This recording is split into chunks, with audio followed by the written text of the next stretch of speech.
Сдруженијето на единици на локална самоуправа чека средба со владата за решавање на финансиските проблеми поврзани со плаќање на зголемената цена на електричната енергија, а Советот на град Скопје одлучи да издвои 650.000 евра за враќање на бесплатниот јавен превоз запрен пред 2 години поради пандемијата. Бесплатниот превоз стартува од 25 овој месец, а за пензионерите ќе важи во вторник, петок и во деновите за викенд.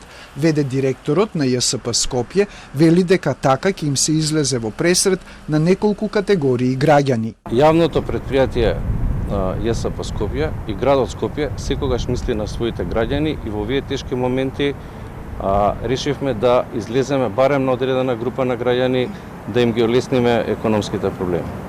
ЈСП не се откажува од популистичката мерка со која се опфатени 80.000 граѓани, меѓу кои се и средношколците и студентите на додипломски студии, а предпријатието има наследени долгови, кредит и се соочува со скокот на цената на нафтата, признава веде директорот.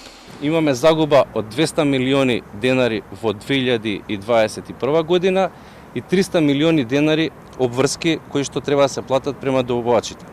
Исто така,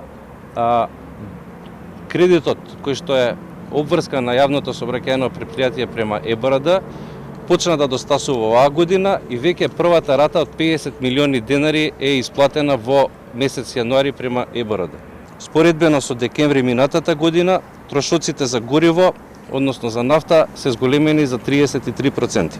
Пензионерите кои сакаат да користат јавен градски превоз треба да ја поседуваат електронската картичка Скопска и при користење на јавен превоз треба да ја валидираат. Картичката треба да се приложува при контроли, а нејзиното персонализирање се врши во 7 центри на ЈСП Скопје.